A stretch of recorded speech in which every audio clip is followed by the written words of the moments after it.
Week 5 of the Loose and Groovy Baseball Podcast. Can't believe it's already been 5 weeks. Today is September 25th. So that's the edition we're going with today. As always, me and Parker giving you the rundown this week. Parker, how are you doing today? I'm doing pretty good. The wild card races are heating up. It's getting very, very fun on the baseball side of things. Seems like we're saying that every week now, but that definitely is true. Yeah. Crazy to think next week we'll be in the middle of wild card games next week, which is kind of crazy that we've already made to that point. But Parker's Tigers are looking pretty good, looking good. Compared, I mean, even last week, it's been a big difference. They weren't in the spot last week, and now they're second, which is insane. So yeah, we'll see how it all shakes up within a week from now. But you gotta be pretty excited if you're Parker over there. Oh yeah. Um, Awesome. and just you gotta watch out for my White Sox. Coming up, they might Okay. might steal 3 games in Detroit, little knock them little out. spoiler in the last 3 games. We'll see. I texted you this though. They're 1 game away from breaking the record, and they won yesterday. So they just need to win their last 5, and then we're good. Okay. So If they did, that would be actually be kind of awesome. Not, I guess that would suck for us Tiger fans, but if they won the last 5 games and just kind of stuck it to the rest of the league, hey, everybody talking trash. Hey, just don't a let them light get hot. Don't let 120. them get hot. Come on. Uh, okay, so we're gonna kick it off as always with this day in history. I have 2 for you today, actually, because they're both actually some pretty Yeah. good ones. So September 25th, the first year I'm throwing at you was 1961. This player tied Babe Ruth's 34-year-old record with his 60th home run in a game on this day. He went on to hit 61 that season. Ooh. Dude, my going back this far, it gets so hazy. Okay, well, I can. So I hope this won't give it away too much. I don't really care, but No, this is just the give me a little. Give me a okay. little. Well, this is the guy whose record was just broken for home runs. Oh, okay. That did give it up. It's Maris, Yeah, yeah. yeah. Dang, Okay. you and your '60s Yankees, you're rocky in that time period. I mean, I Uh, get you don't know the whole thing, but that's like Mantle and Maris. That's like prime right maybe there. I just have a mental block with the Yankees. Hey, No well, offense, you Yankee still knew it. fans. Yep. Yeah, well, it's all right. 61 home runs though for Roger Maris in 1961. Pretty remarkable. Another remarkable one. We're going to 1993, so hopefully this might be a little more familiar. Okay. Um, this pitcher from the Seattle Mariners became the 8th pitcher to strike out 300 batters in a season. Um, Today, like on this day, he had a 13 strikeout game in 10 innings, and that was what got him over the 300 mark in a 12 inning loss to Oakland. So Mariners pitcher 93, 300 strikeouts in a season, and only the 8th Mm, pitcher all time to do it. okay. Immediately what comes to mind, and he played on so many, I guess not like a crazy amount of teams, but he got traded around so much. I think you're on the right track. Yeah. I'm just trying to decide if he was on a different team at this time because I know he started out with Seattle and then he got traded to the D backs. I'm gonna say Randy Johnson. I know he had a crazy stretch in the early '90s, and then he won 4 in a row at one point. Yep, yeah, you're right. Randy Johnson. That's a good one right Okay, there. come 10 on, innings of pitching. Are you kidding me? In 93? I that's crazy. Part of me wishes I could like watch baseball during that era and just watch guys go 9, 10 innings every day, if they're having a good outing instead of a good outing now is 6 and 7 innings, but Yeah, not the era of baseball we it's live honestly it's so mind blowing. The I don't understand. So there's so many less injuries then, or did they just like hide them, or was there just did guys get injured and then immediately just like retire and nobody thought about them? It honestly does not make any sense how guys like Nolan Ryan like I saw this one. There was this one game he pitched in extra innings, struck out probably like 16 or something nuts, and this guy did like this calculation where he added up like all the warm up pitches and then like the pitches before the game warming up. and then obviously the pitches during the game, and it added up to be like over 300 pitches. Yeah, Yeah, now it's guys will go 100, and that's like the hard cutoff.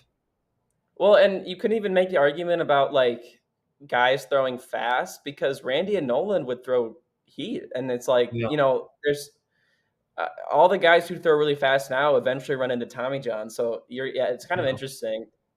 Some kind of report maybe could be done on that of like the health of those guys now or like how they pitched for that long. It is interesting to think about. It is a different game too. I don't know. That's yeah, fascinating. But I nonetheless, guess it's kind of hard to pick out like two guys, like you said, Randy and Nolan. They probably are just outliers, and we just kind of have to accept that they're just, I yeah, guess, built different, physically actually built different. right. But Yeah, that's fair. Well, all right. And then we're gonna yeah, bounce it over to you for your little trivia question. pop quiz, See your what pop you quiz. Parker's pop So quiz. no, Are we gonna roll with that? Or is that the we'll just roll with it for now. So my pop quiz. okay. So I'm kind of keeping it less like deep. We're not gonna like dive into like Gold Gloves or like specific awards, but I just want you looking at all the divisional leaders right now. So if you don't, you know what the teams are, but Cleveland, the Yankees, Astros, Phillies, Milwaukee, and then the Dodgers. So I just want you to name off the leader in WAR for each of those teams. This should be kind of Oh, quick. A couple of them, I'm kind of thinking you're going to be debating between a couple guys, but for the most part, I think you'll do okay. I good. like this. Yankees, Aaron Judge. Yes. Dodgers is Otani. Okay. Um, Brewers, I'm gonna say Adames. This was the one that I thought was tough. So he's point 0.4 behind the first place. So is it Contreras It is. or So no? Is it Contreras has a okay. 5.3, and then Willie has a 4.9. Yeah, I knew Contreras. Contreras had a really hot start and he slowed down a bit, and Willie's been really good, like consistent all season. So I guess that's why. But I they're think really close. William I think Williams picked it up a lot. So he started out really hot, had a like ice cold like month or 2 months, and then I think he started to pick it up more towards the end. Right. Whereas I think Willie's been kind of consistent the whole year, but Yeah. Okay. So Dodgers, Phillies. That could go a lot of ways. I mean, I'll just say Harper. I feel like he's still a really yeah, good year. Yeah. it's a good choice. So by the way, this is Fangraphs WAR. This isn't baseball reference, but Four. they're Okay. they're very similar. No matter which one you pick, but Bryce Harper number one. Can you guess the number two? I'll tell you this. It's not. I want you to give me the next two. They're both pitchers Okay. Um, on the Phillies. uh, I'm gonna go. I'll say Ranger and Nola. They're actually both not on. They're both top 10, obviously, but So they're two okay. different pitchers. Than yeah, that's how good the Is rotation Wheeler is. one? You can name off any four guys, and they're all like right Are there. they are they both starters or are they bullpen guys? No, they're starters. Okay. So then is it Wheeler and Sanchez? Those are the only two guys Yes. it could be, Yep. right? Okay. So Wheeler 5.2. He's point 0.1 behind Harper, so he's almost got the crown there. And then Christopher Sanchez with 4.7. Wow, okay. Yeah, I the pitcher calculation for WAR is gonna throw me off if there's one of these. So wait, I got Yankees, Dodgers, Brewers, and we just did Phillies. So then You want to do Cleveland? Try Cleveland. yeah, okay, it's Jose Ramirez in Cleveland. Yeah. And So then Jose 5.8, and then Steven Kwan's in second with 3.9. So two higher than the second place. okay. So then oh, and then wait, Cleveland Yankees. Houston. Oh, Astros. Oh, this is actually this one could be a little tricky This because is interesting. um I'm I was tempted to say Jordan, but I know his defense is not really great and he just plays DH most of the time anyway. I'll say go with your gut. Is it still Jordan? It's Jordan. Okay. Yeah, Jordan Dang. Alvarez. What is it? And then so Kyle Tucker is in second with a He's missed like 4.1. so much of the year though, hasn't he? I feel like That's he had what confused me, and that so Jordan 635 plate appearances, 5.2 WAR. Kyle Tucker 329, so almost so a little bit more than half I the was plate gonna he's appearances only of played Jordan. 76 games this season. That's Yeah, crazy. that's how nuts he was. His OPS is like 999 right now. Yeah. He could have been on our underrated thing, but I don't know. He was when he was doing good, people were talking about him. So Yeah, for sure. Is that everybody? Is that all 6? yes, yep, Cool. pretty good. Yeah, that was a good one. The Brewers one is probably definitely the hardest because there's not really that one standout guy, but there's a lot of Yeah, contributors for sure. yeah, that's what I was thinking. All right. So moving on, we're gonna get into just a few kind of topics that have been going around in the MLB world. Less on the actual baseball side of things, more on kind of real life things. So we're gonna kick it off with a story coming out of San Francisco. And this is also gonna kind of bleed into another guy we'll talk about, but we're going to touch on McCovey Cove Dave, otherwise known as Dave Edlund. I'm sure many of you have heard of them. For those who don't know, this is a fan of the Giants who he'll sit out in McCovey Cove, which is out in right field outside Oracle Park, and he gets baseballs that fall into there, whether they bounce in or if they go in like off the fly, that's called a splash hit. Like they just clear the stadium and then they land in the water, no bounce, they don't hit anything. So he makes kind of not, I wouldn't say a living, but a lifestyle out of being out there and paddling to these home run balls.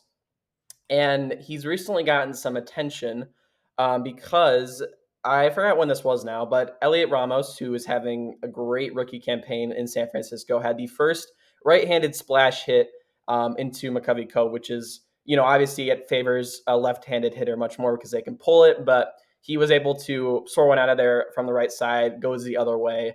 And this was the first McCovey Cove right-handed splash hit. And of course, Dave Edlin or McCovey Cove Dave was the one that ended up getting it. So I read this article by Alex Simon over at SF Gate, and we've got some quotes from Dave directly, and then I'll kind of we'll talk about what we think about this whole thing. So first of all, commenting on the hit, this is what Dave said. He said, "quote All of the home runs I've got, of all the home runs I've got, this is one of the ones that is most special for me." End quote. And he's also said compared giving up the ball to giving up like quote a month's salary end quote. So pretty valuable price tag he put on this.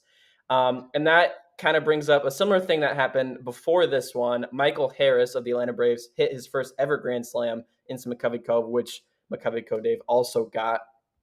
And he said something similar about this one. He said, quote, "It's my most precious ball. I've worked 20 years for it," end quote. So you have two scenarios where he's kind of claiming each of these being his most important ones or the ones that he's worked the hardest for, or whatever you want to say. So this is from Simon directly in the article. He said, Edlund said he would give a home run ball back if it were a milestone homer, a round number like 200, for example, or a first career blast. He also said he'd eventually give the home run balls back to Giants he's come to know and like, naming Pablo Sandoval, Brandon Bell, or Hunter Pence as former Giants he might reach out to someday to see if they want any of their hits in his collection back. Um, Ramos, however, has not earned getting the ball back from him. That's what Dave said. And this is a quote from him. He said, quote, "Elliot, this is his beginning season. I hope he has a fantastic career. He could get this ball, but he has to earn it. He has to play 10 years for the Giants, become deeply loved, and when I pass away, then yeah." Then he also made a comment on Bryce Eldridge. So this is the Giants' number one prospect. He's a left-handed hitter. He's going to be with the Giants probably next year, and he's going to have a splash hit eventually. This is what he said about Bryce. So he said, quote, "Bryce, if I'm lucky enough to get his first splash hit, of course I'm going to give it to him free of charge. But I don't know Elliot Ramos," Edlund said. He added, "It's not that he's a bad guy. I just don't know him." And then one other quote to add on top of this is, "I spent 20 years, and this is one of the balls I've been trying to get for 20 years. And to immediately think that I have to hand it over to the player, I don't agree with that tradition," end quote. And then another quote, It's not right. It's my ball. I earned it. I earned it, and I can do whatever I want with it. End quote. What the?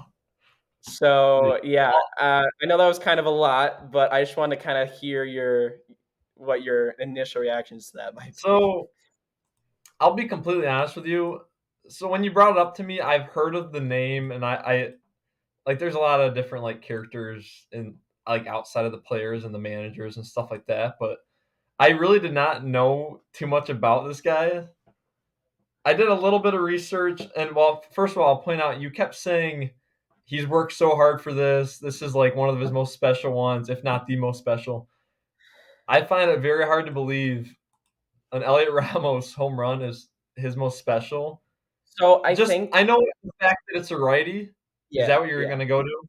Yeah, so I I mean, think he's more getting at the fact it's the first time a right-handed hitter has ever hit a splash hit, and that's why, because he's like been waiting for it. And then there's a picture of him actually with like a little envelope. He had a pre-made thing if it did happen. So I guess there is more of a case for yes, yeah, he's been waiting for it because it's never happened before, and that's like kind of what he's known for. So it makes sense. But yeah, you I can keep guess. going. I mean, that yeah.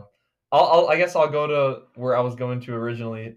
So I looked it up, and it said because a lot of these guys, my perception on them kind of it revolves around like what do they do with their balls? Like, are they obviously they can keep some for themselves, but are they like hogging them all to themselves, or are they like giving them away? And I saw something that said instead of giving away the game balls, he goes home, gets his own baseballs, not used in a game, and he'll bring them to the park, sign them as McCovey Cove Dave, and then hand them out to kids. So instead Hmm. of giving them the game balls, He'll I just guess get he random he names and sign he them. sees himself as a big enough celebrity to sign them and give them away. Yeah. So I Well, don't know what to think of that. it's there is definitely the also side of it of how much this guy, I don't want to say ego he has. No, but he does have an ego. I mean, he's built this whole kind of brand around McCovey Cove Dave, and like Yeah, he wears a shirt for that. He has this whole Instagram surrounded by that. Like that is his whole kind of thing. And yeah. I definitely see, yeah, it is a bit of like kind of a high and mighty, like it is pretty crazy. And the fact he was even at that game was it was like one of those like school fundraisers where like you can put like a ticket in and you get to spend the day with him. So that's why he was at that Yeah. game in the first place. It was kind Wow. of like a raffle for it to get like go spend the day at McCovey Cove with him. Like, what? Yeah, and so and did you hear about what he asked for? It was Michael Harris's ball. Did you hear about what he asked for it? No. Was it a dollar value?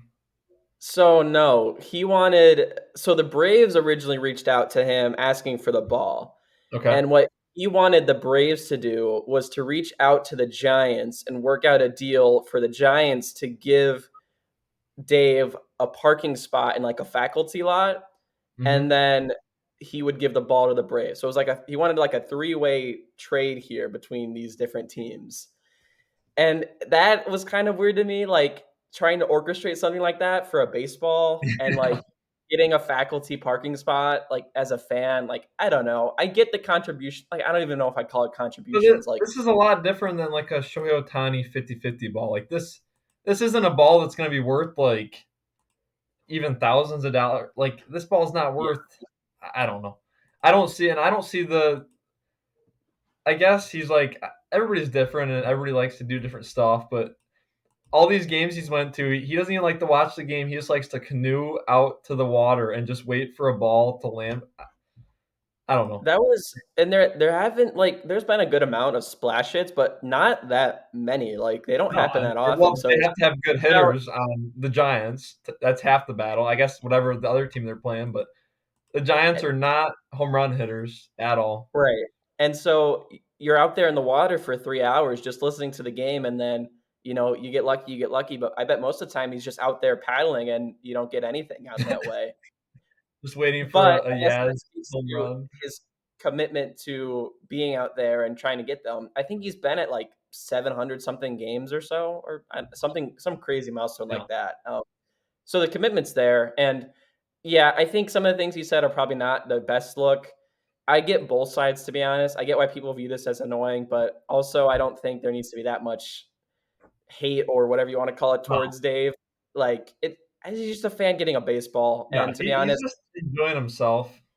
right. And the fact that Ramos didn't care if he got the ball or not, then why are we all even caring that much? If he wants to keep it, like Dave, then great, just keep it, and then Yeah, you can save a lot of this nonsense for whatever else. But just something there's become a new kind of, not, I wouldn't say wave, but with Dave and Zach Campbell of kind of these ball hawks and just collecting them and then sometimes being a little stagnant about giving them back to players or to teams that everybody seems to have an opinion on it. So I guess that's why. But yeah.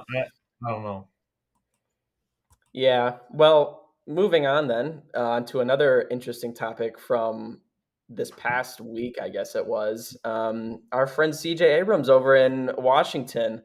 So originally, it just came out he got sent down to AAA with about, I think there was like 10 games left in the season at this point.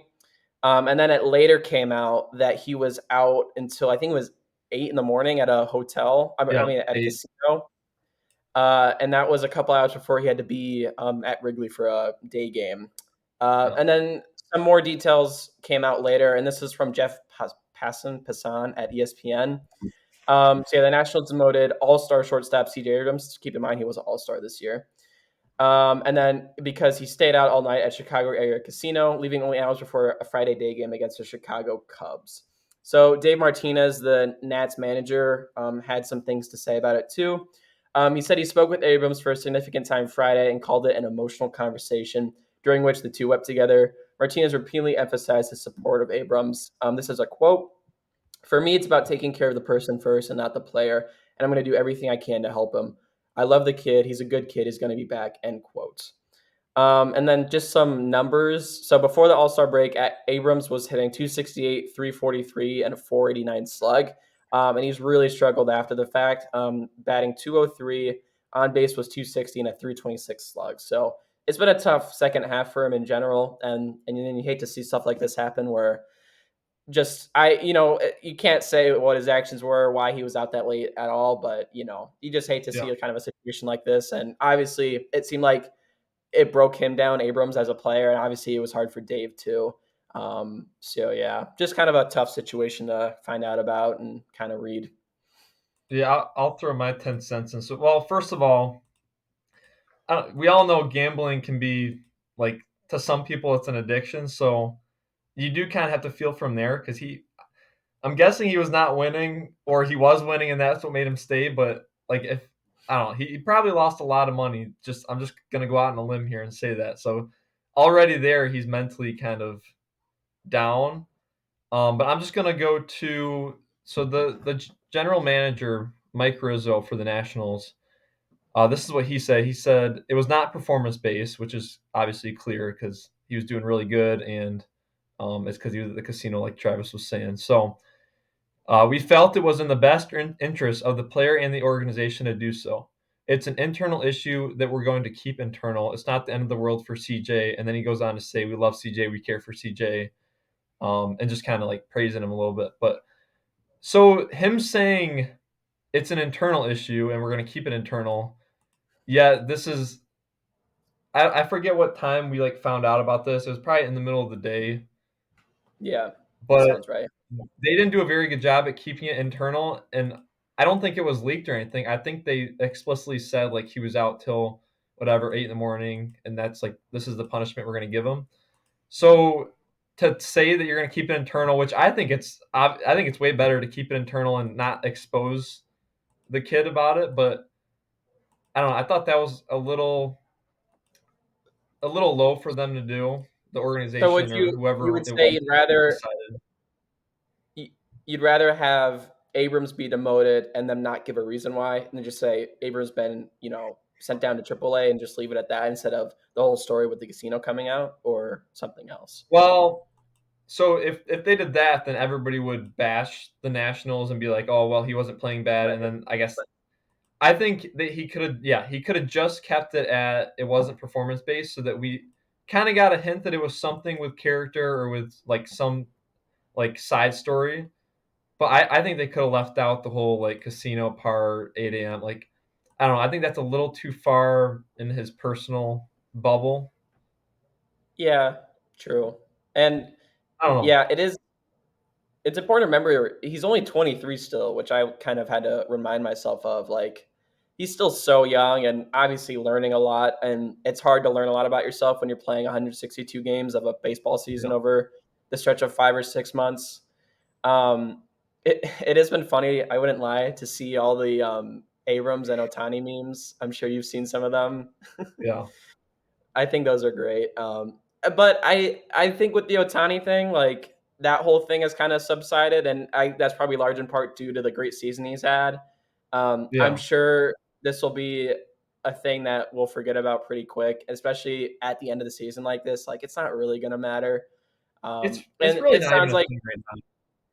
yeah, right. And they'll get him right. And it sounds like the whole organization is behind him and trying to support him. And even a few of the teammates came out and were just pretty bummed about the whole situation. And I think everybody at that clubhouse loves the guy. And I think, he'll be back no problem. So, yeah, but just I'll kind throw. of I unique. got a couple more things to say about it. So I do like the precedent they're kind of setting, like in terms of like the players and organization. Because, well, first of all, the Nationals are like a super young team. So with the younger teams, less experience, like they're just starting to get paid a bunch of money, and they're just starting to kind of go on these long seasons, like traveling all over. So I guess the younger teams is what this is gonna like affect the most. I like that they're like setting a standard. However, when you set the standard, that means you have to maintain the standard. Mhm. So that can get kind of hazy. Like an example is like let's say next year the Nationals go on like some crazy run as in like a card hunt. So let's say they're like a game out with like 5 games left to go in the season in 2025. And let's say their best player at the time, let's say it's James Wood. Let's say he does something very similar, if not the same. Do you keep him because you need him, or do you keep that standard and send him down? It can get kind of tough to start this, but I do like the message they're sending. Yeah. And like I said, they could have sent it differently, but Yeah. I mean, I think you're right. Obviously, that's not going to be tolerated much at all because bad habit to even have in the first place, being out that late, regardless of what he's doing. I mean, you're up all night before a day game the next day. That's just no. not, smart at all. Yeah, it is interesting the point you're making about it going public and everything instead of keeping it internal. I think initially looking at it, it could be a lot worse than what it actually is because if you don't look into it, I don't think you see all the comments the GM, the manager, the teammates are all making with this whole Yeah. thing of like being there for CJ and trying to get him like to support him through this. I think looking at it just like the cover of it, you could say like, oh, they just sent him down and they're not happy with him at all. I Yeah, think it's a complete toxic.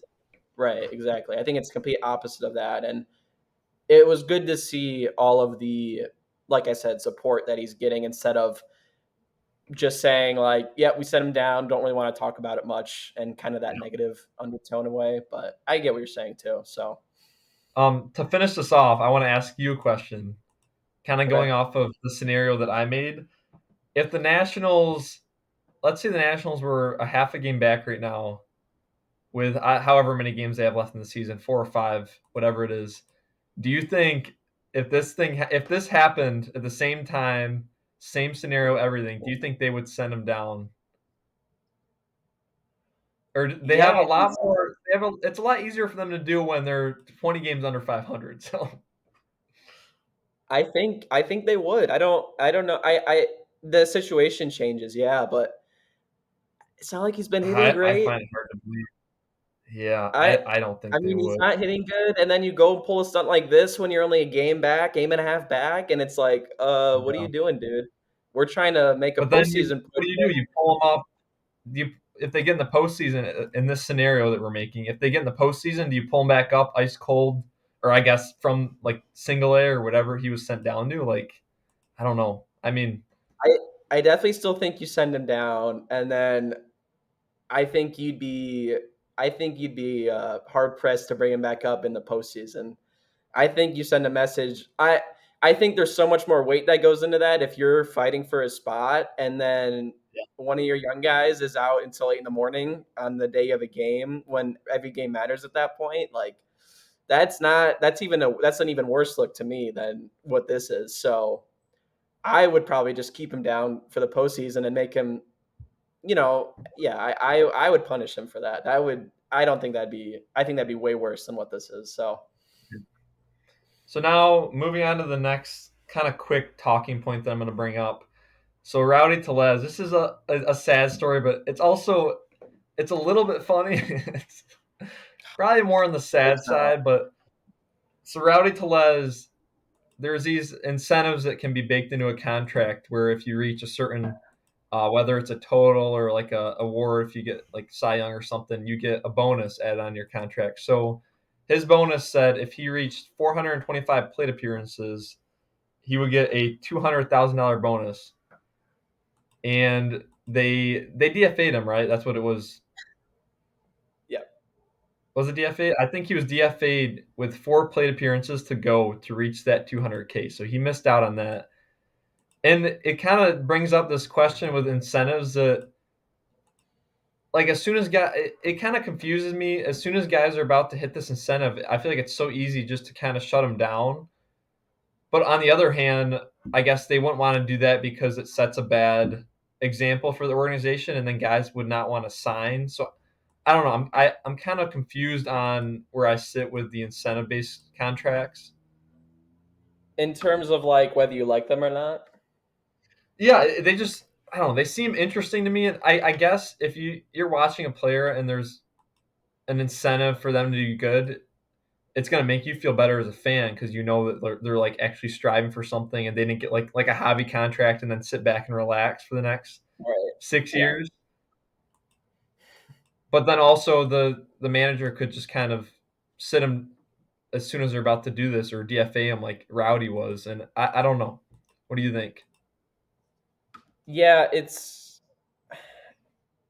interest I think you're right about the precedent because not only is it the player gets a sour taste from that, and not that it would really matter if they're gone at that point, but anybody else looking to sign would also probably get not a great Yeah. read off of that of, hey, I worked all this whole season for you guys trying to get this incentive and just playing, every day almost, or, a pretty good amount. And then you just get let off the hook with a couple games left. Like I I definitely think that raises some questions for maybe potential free agent guys. Mm-hmm. I think Rowdy's a different case where he's kind of, I mean, he was okay this year. He wasn't great, but he was Yeah. fine. And he's not going to be kind of a make or break player in this scenario. So, and even I like I think they knew about that, right? The incentive with the plate Yeah. appearances. Definitely. I Yeah. don't know if it was a coincidence. That's what I'm curious. Is it a coincidence that he was sent Right. down with 4 plate appearances? I find it hard to And believe that it was a coincidence, but yeah, it isn't a good look on the Pirates for sure, coincidence or not. It yeah, it's tough to say, but it because you can also say like, okay, if I'll flip it back to you, like if the Pirates were a team that were still in the hunt for like a wild card spot, and I don't even know if Rowdy was struggling a little bit more this season or like in this past month or so, but and you're trying to save some money, 200K is, a good. I'm not going to say it's not a lot, but Mhm. contract wise, it's not crazy. Do you do the same thing in DFAM in like the kind of the last stretch of whatever run you're trying to make? And because obviously he was going to get there if he's not, cut. Um, yeah, what were you think on that? So I'm trying to see like what their kind of reasoning was because I know he got hot and he was playing good in August or at least towards the end of August. But just looking, it looks like he's two for his last. We're sitting at like 25 or 30. So two for his last, let's say 30. I was just looking at the Hmm. game logs, just kind of glancing over it. He was doing bad. His overall season numbers are they're below average and his defense is terrible, so his WAR is also like it's negative zero point 0.4. I don't know. I would also probably send him down.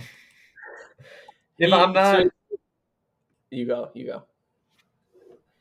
I don't know. I wouldn't be looking at it in a contract perspective though. Like I'm not doing it to like to bash the guy and to make the guy lose 200,000 because like you said, Yeah. that's really not in the grand scheme of like payrolls and stuff. 200K is not that much, but to him, I don't think he was making that much. Yeah, this year he was making 3 million. So I guess 200K is a bigger portion than like an Otani 200K to his contract. But okay, so moving on to the next segment, we'll be doing a top five breakout players draft, and this time I'm gonna get the honors to start it because I am. I'll be honest, I'm a little bit worried you're gonna take my one.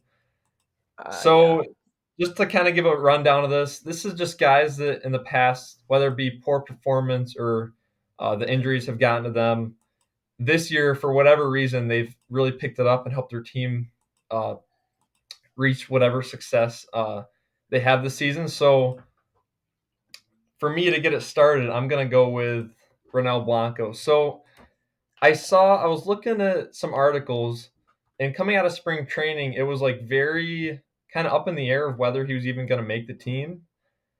And he ended up making the team, obviously. And I'll say it has absolutely saved the Astros season, especially considering the beginning of the year when they had all those guys down, like Verlander was down. I guess McCullers has been down the whole season. And the rotation was just completely decimated. He was the one that stepped it up and brought them the innings that they needed. Just kind of going through his stats. So I'll start with his previous years. So in 2022, when he was 28 years old, that was his rookie year. So he got a very late start to the league. Only threw 6 innings, gave up 5 runs, whatever. So that's kind of a wash. Um, 2023, he was 29 years old, 4.5 ERA in 52 innings. So last year, not great. And I'll be honest, those numbers, that ERA is better than it even should have been. His FIP was 6 and his WHIP was 1.5. So even like all the analytical numbers, everything pointed that he was not a major league pitcher, probably like a double A or triple A at the most. And then going into this year, I guess that's the reasoning behind even debating whether he should have made the team. This year he's been stellar. He's been 12-6 with a 2.88 ERA, a 162 innings, and his WHIP is 1.1. So he has been much better this year, and he actually leads the league in hits per nine. Hmm. So nobody's even putting the bat on the ball for him, and it's been super cool to see, especially with like the story with him having like a tough time even getting it to the major league because he started at 28 years old. So to see what he has done and the value he's brought to the team has been awesome. Well, that was not who I was gonna pick. And I hope you don't get too mad at me here, because I think there could be an argument for his breakout season was last year, but I still think it's this year. Okay. So my number one pick is gonna be Brent Rooker out of Oakland. Ooh, Um, just a slugger. I mean, so he started off in Minnesota, bounced around between San Diego and KC, but didn't really play at all there. And then he's been with Oakland the past 2 seasons. He's just going to start to get into, I think his first year of ARB is next year. So he'll be locked down for a bit. He's 29 though. So the reason I said last year could have been maybe his breakout season is because the numbers were pretty good. He was 246, 329, 48 for an 817 OPS, and he had 30 home runs. But this year he's been just on another level. So he's up to 38 home runs now. We'll see if he gets to 40. He might. I don't know. We got, I think, 5 games left. yeah, But his average is much higher, almost to 300. He's getting on base more, and his slugging is even higher to 565. He's got a 930 OPS. So in the AL too, it's so crowded with talent at the top that he is getting a lot of recognition, a lot of hype. I'm not saying that, but yeah, I think there could be years where Brent Rooker is one of the top MVP candidates, and this year he's probably not really going to get any votes. And so it sucks to see that, but I think in terms of breakout, like this is like, oh wow, he's a stud. Like this was a great season from Brent Rooker. And he's just been so good, and it's been awesome to watch. So I feel happy with that being my number one. No, I did have Brent at my 6, so he was just outside my top 5, and I guess the only reason he wasn't, like, 1 or 2 for me was just because he was good last year, but this year, it was hard to keep him off this because he's been so even far and above better than last year, and even last year he was good, so it just kind of a Yeah. testament to how awesome he's been this year and how Hmm. I really don't think many people you said people are still talking about him. Not nearly as many as there should be. So Yeah. hopefully he can get That that you're right. recognition soon. My number 2 pick, I'm gonna go with Mark Vientos for the Mets. All right, that's a good one. That's a good one. So looking at his numbers, he is younger. He's not as old as Blanco. I'm not picking the Unk team, but 2022, his rookie year, kind of the same story as Blanco. Didn't really get many. Didn't get a decent sample size. Only 36 at bats. Whatever, 167 average. You can kind of throw that out. But last year, 65 games, some more at bats. 218 at bats, 9 home runs, 22 RBIs, with a 211 batting average and a 620 OPS. So when he was up, he was not good at all. And then this year, so he's only played in 107 games. I think that has a little bit to do with he had a small like injury bug at some point in the season, and then also they do platoon him a little bit sometimes. But anyways, he's got 26 home runs, 68 RBIs with a 270 batting average, and his OPS has climbed to 851. So his OPS is 231 points higher than what it was last year, and his OPS plus has climbed from 69 to 139. So he has been instrumental in the Mets' run ever since um, they hit rock bottom, or at least uh, I forget their announcer's name, but it's kind of funny going back to that clip where he's like, "This is rock bottom for the Mets," and then ever since then, the Mets have been one of the best teams to play, and Mark Vientos is a big factor in why. Yeah, so good pick. Blanco was my fourth on my big board, and Vientos was my third. Brooker Okay. was my one, and then this guy I'm gonna take was my two. So I got my top two. Okay. And this is another guy. Maybe you could say his breakout season last year. I think it was this year. This is gonna be Jaron Duran from the Red Sox. Okay. Um, he has just been another super fun guy to watch this year. And I think I would argue this has been his breakout year because the some of the like numbers are similar around like OPS and average, like they're almost identical, I would say, between 23 and 24. But this is kind of like where the difference is. So he's played about 60 more games this year. He had 8 home runs last season. He's got 21 this season. Maybe that could be because of the games, but I think he's got more power.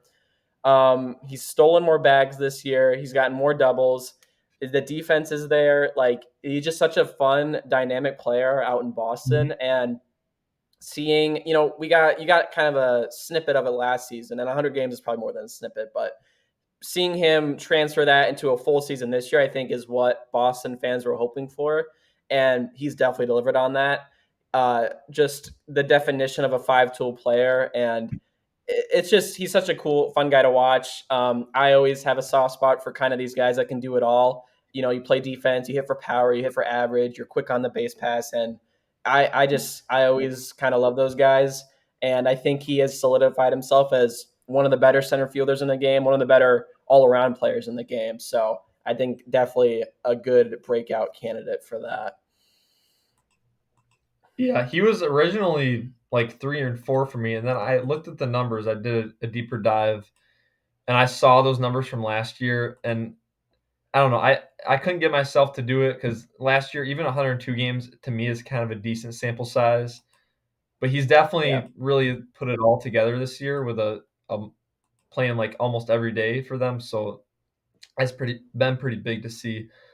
For my third pick, I'm gonna take a picture off the board now. So I'm gonna go Hunter Green. So looking, I'll get this out of the way first. So he's kind of different from these previous two guys that I talked about. Hunter Green had the prospect status going in. He was the second overall pick in the 2017 draft. So he had that pedigree going in. And then, so he was 22 years old when he made his rookie campaign, which was in 2022. 4.44 ERA and 125 innings. So not bad at all for your rookie, even with his status that he had. You'll take that any day with a 1.21 whip. And then last year, he took a step back with a 4.8 ERA and 112 innings. And he had a 1.42 whip, which is not where you want it to be. And then this year, he's really started to progress. He's 9-5 this year, his record, with a 2.83 ERA and 146 innings, with a 1.018 whip. So way better than last year in all those numbers. And I'll kind of point to something that's interesting to me. So in those previous 2 years where I kind of listed off the high fours ERAs, his strikeouts per nine, his rookie year was 11.7. Last year it was 12.2. This year it's 10.2. So that's dipped. I don't know if it's has anything to do with him trying to pitch to contact more. Maybe he's not trying to blow guys away, because I guess that could lead to more like big mistakes, like over the plate. Because in those years, his home runs per nine has hovered around 1.5, and this year it's 0.7. So he's cut that in half. So I'm thinking that's potentially the reason for his kind of breakout season this year. But yeah, I'm gonna have to go with Hunter Green, number 3. That was a good pull right there. I'm going to Didn't seem too continue. confident there, huh? Me or you? I seem too I confident. don't know. It seems like he's not even close to your board. I think he's up there. If I wouldn't lie, he's not on my board. He's not? No, he's not. Okay. But I'm not saying that's a bad pick. I'm just, Yeah. that's No, not I who get I it. would have. I'm gonna go with the jerk out in San Diego, Jerks and Profar. 31-year-old getting it Ooh, done this year. come on. Finally has kind of found his rhythm this year. One of his best season by far, as a baseball player. Just so like his first year in the league was, I'd say, 2013, first full league. So his career averages are 245, 332, 396 for 728. This year he's got 285, 384, 469 for an 853 OPS. He started off red hot, and he's just been good the whole year, and he's been fun to watch, a switch hitter, and let's see, I don't how many home runs has he hit this year? He's got 24 home runs, and that's just, and he fits the mold in San Diego perfectly. I think he is a San Diego player. He's only making $1 million this year. He's on a 1-year deal, Wow. so I think Steal. he'll get paid after the fact too. So good for him there also. But he's been in the league for over 10 years now. But I think it's fair to say this was his breakout campaign. You don't really see any other year on here that kind of stands out for him. 2020 was his other best year, but COVID year obviously, so kind of a little bit of a different lens there. But I think this is the year he's kind of actually kind of come around and solidified himself as one of the better hitters in the league. And yeah, I think I'm very happy with that. But I got to get some pitchers on my board, I think, so that might be where I go next. Okay. A little hint to the crowd, huh? So this next guy is a guy that we've talked about in the past. I'm gonna have to go with Lawrence Butler for my 4th pick. So he has been Ooh, awesome this I year. like It's lots of A's on this, huh? Is this an A's podcast now? Hey, A's are they could watch out next year. The A's are going to be How are those? they could they I could don't they know. could cause some havoc. How are those A's fans feeling now? Last series in Oakland, huh? That is Let's see. sad, but So looking at uh, yeah,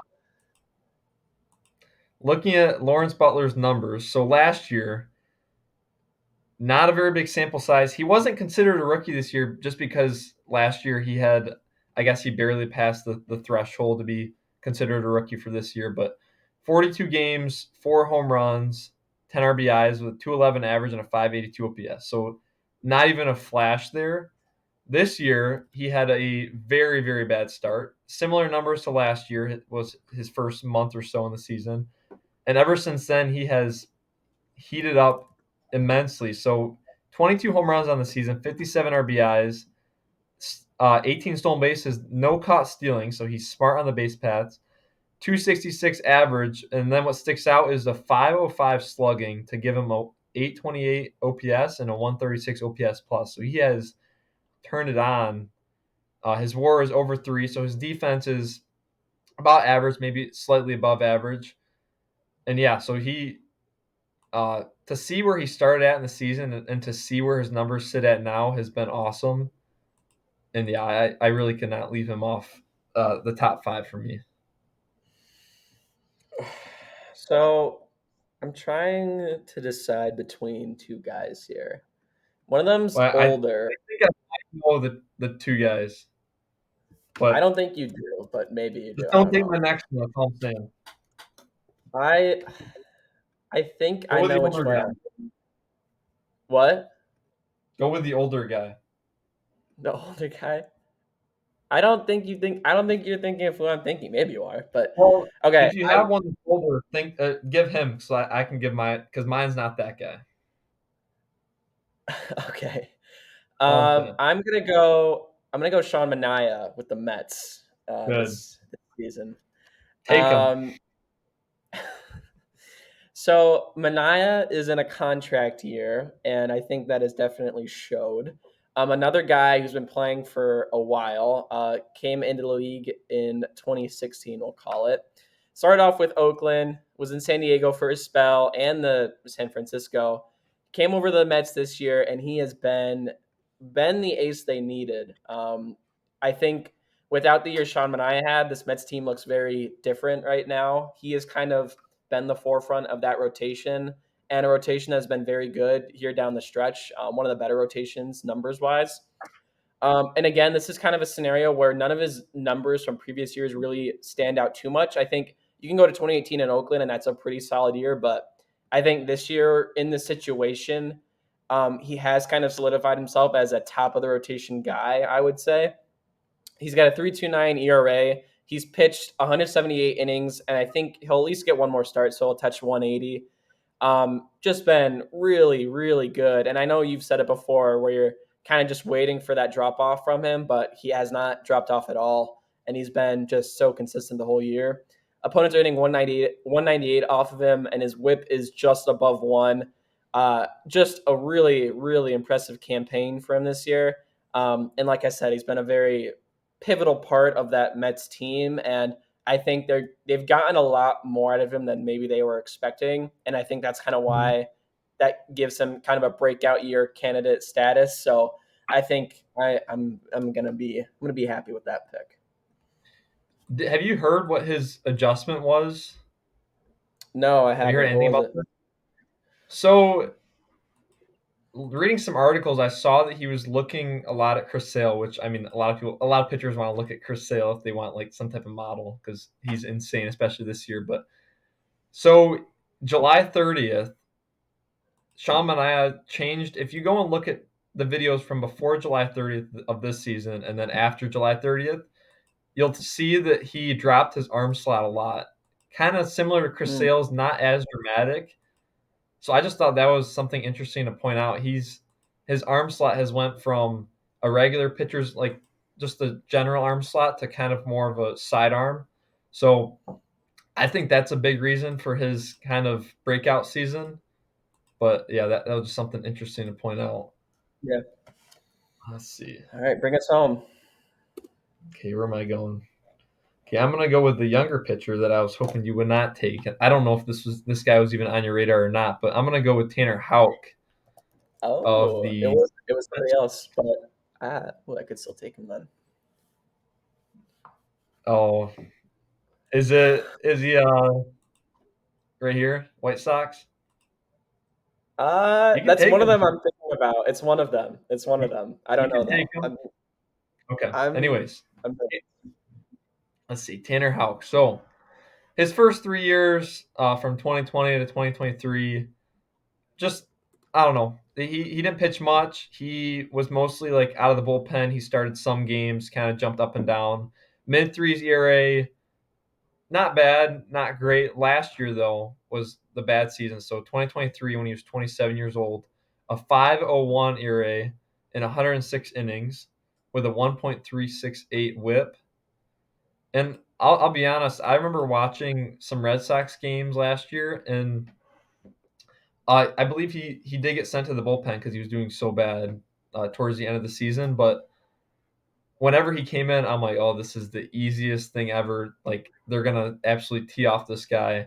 And usually I was right. And I when he started out this year so well, like and him and Scooble were kind of fighting it out for like who's the best American League pitcher, who's the AL Cy Young front runner. I was just waiting for Tanner Houck to fall off, and he never did. He's been consistent.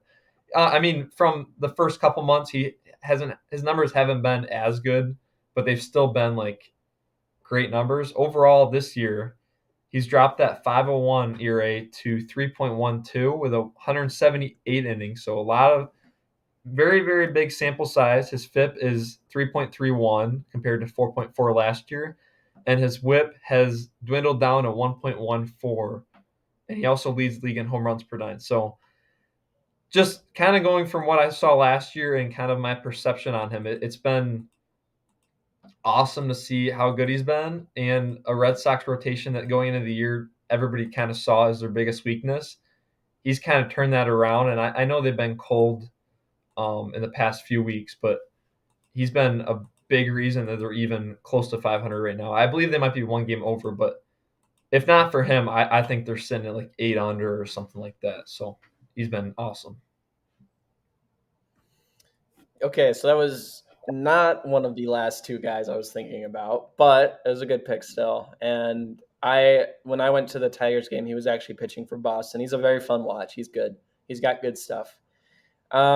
This was another toss up for me here, and this could also be another guy where maybe this is or isn't his breakout season. I think it is. Again, for the circumstance. I Mm-hmm. was tempted to go Eric Fetty, but since being moved to St. Louis, it's not been great for him there. Not as good as it was in Chicago. So, but still, I think he's a good honorable mention for, and he's got a great story too. So, but for me, rounding out my team, I'm gonna go Christopher Sanchez out in Philadelphia. I like it. Um, I think looking at his stats last season, or yeah, 2023, he just got to 100 innings last season, and he was solid. He had a 3.44 ERA, and you kind of started to see what that might have looked like. And he's really come into his own this season, his age 27 season. He's pitched. I think he's gonna touch 180 innings as well. His ERA is a 3.25. WHIP and average for opponents against is a little higher than it was last year, but I think again, thinking about the circumstance, when you think Philly pitching, you go Ranger, Nola, and Wheeler. But you Yeah. add Sanchez to this, and it adds a whole new threat to that where the four guys that are gonna go out for you in these like playoff series. And I think that's huge. And these are four guys that are just gonna be electric. He's had some fantastic starts that I've seen. And he's only 27, which is just awesome. And it makes me excited to kind of watch his career unfold from here. This was, I think, his first kind of full season of workload. Like I said, over 180 innings, and he's delivered in every way. And I think he's kind of solidified himself as another great Philadelphia starter. So I think I'm going to be happy with that on my team. So I'll just do a little recap here. So on Team Travis, we have Brent Rooker, Jaron Duran, Jerkson Profar, Sean Manaea, and Christopher Sanchez.